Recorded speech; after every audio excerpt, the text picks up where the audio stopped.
জানেন, বাঙালি মায়েরা তার বড় ছেলেকে যখনই বিয়ে দেয় তারপর থেকেই তারা না অসুস্থ হয়ে যায়। বিয়ে দেওয়ার আগ মুহূর্ত পর্যন্ত তারা সুস্থ থাকে, দিব্যি সকল কাজকর্মে একা হাতে সামলায়, কিন্তু ছেলের বউটা যখনই বাসায় এসে প্রবেশ করে তখন থেকে তার অসুখ হয়ে যায়। অসুখের নাম না অদ্ভুত, ভাল থাকে না, ভালো লাগে না। এই ভাল থাকে না, ভাল লাগে না, এর কি কোনো ডক্টর আছেন বা কোনো ওষুধ আছেন? যদি থাকে তাহলে আমাকে কেউ একটু কাইন্ডলি জানাবেন, কারণ এই ওষুধটা আমার খুবই দরকার। আমি আমার শাশুড়িটাকে সুস্থ করতে চাই। ছেলেকে বিয়ে দেওয়ার পর থেকে মায়েদের বাড়িতে মন টেকে না, পাড়ায় পাড়ায় ঘুরতে তারা খুব পছন্দ করে। তারা খেতে পারে না, তাদের অসুস্থতাই ছাড়ে না, তাদের ভাল থাকে না। মানে এই ভাল থাকে না রোগটা আমার মনে হয় বেটার বউকে দেখেই শুরু হয়। আমি জানি না আমার বাচ্চা কাচ্চা হইলে বা আমার ছেলে মেয়েদেরকে বিয়ে দেওয়ার পর আমি কেমন হব, কিন্তু আমি এতটুকু বয়সে যেটা দেখলাম, আমি অনেক মায়েদেরকে এরকম দেখেছি। আমার ছোট দাদি, মানে আমার দাদার ছোট ভাইয়ের বউ, যখনই বড় ছেলেটা বিয়ে করলো, ছেলের বউটা ঘরে আসার সাথে সাথে না আমার দাদি অসুস্থ হয়ে গেল।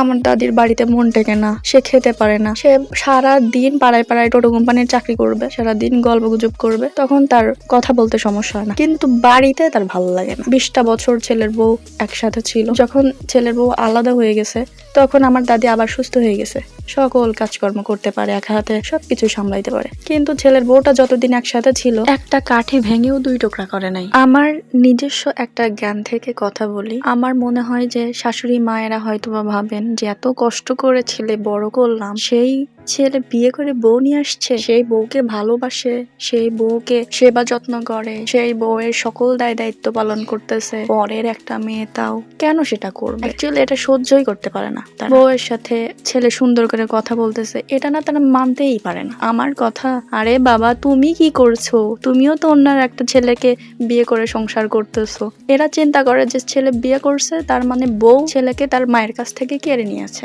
বিষয়টা যদি এমনই হয় তাহলে আপনিও তো একজনের ছেলেকে কেড়ে নিয়েছেন।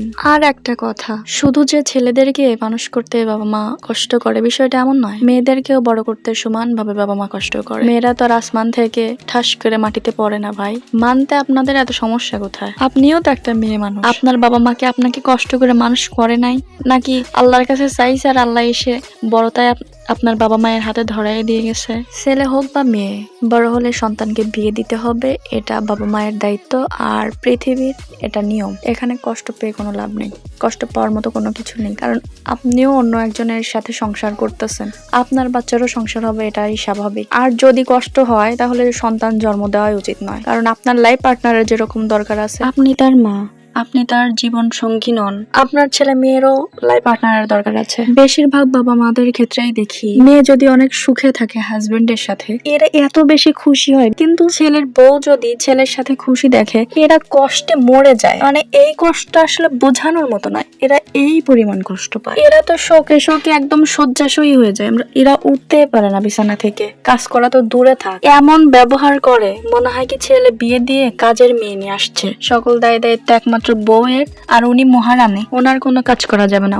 শাশুড়িরা যে কি ভালো অভিনেত্রী, এরা যে কি পরিমাণ চালাক হয় পৃথিবীর কোন ছেলের পক্ষে সেটা জানা সম্ভব নয়। ছেলের সামনে ছেলের বউয়ের সাথে মা একদম ফ্রেশ তার মতো আচরণ করে, আর ছেলের অনুপস্থিতিতে ছেলের বউয়ের সাথে বাংলাদেশের অভিনেত্রী রিনা খানকে চিনেন, তার অভিনয় যেরকম সেম করে। মা কখনো খারাপ হয় না, তবে শাশুড়িরা ভয়ঙ্কর হয়। ছেলেকে দেখলে ছেলের বউয়ের সাথে এত সুন্দর আচরণ করবে, কিন্তু ছেলে সামনে না থাকলে ভাই অত সুন্দর আচরণ করে না। সরি মাই ডিয়ার হাব্বি, বিশ্বাস করো তুমি, এটা বাস্তব কথা। তুমি মানো বা না মানো, এই ভয়ঙ্কর সত্যিটা সব সময় মেয়েরা বুঝতে পারে, সব মেয়ে বুঝতে পারে, কিন্তু ছেলেরা কখনো বোঝে না। সো আমি আর তোমাকে বোঝাতে চাই না।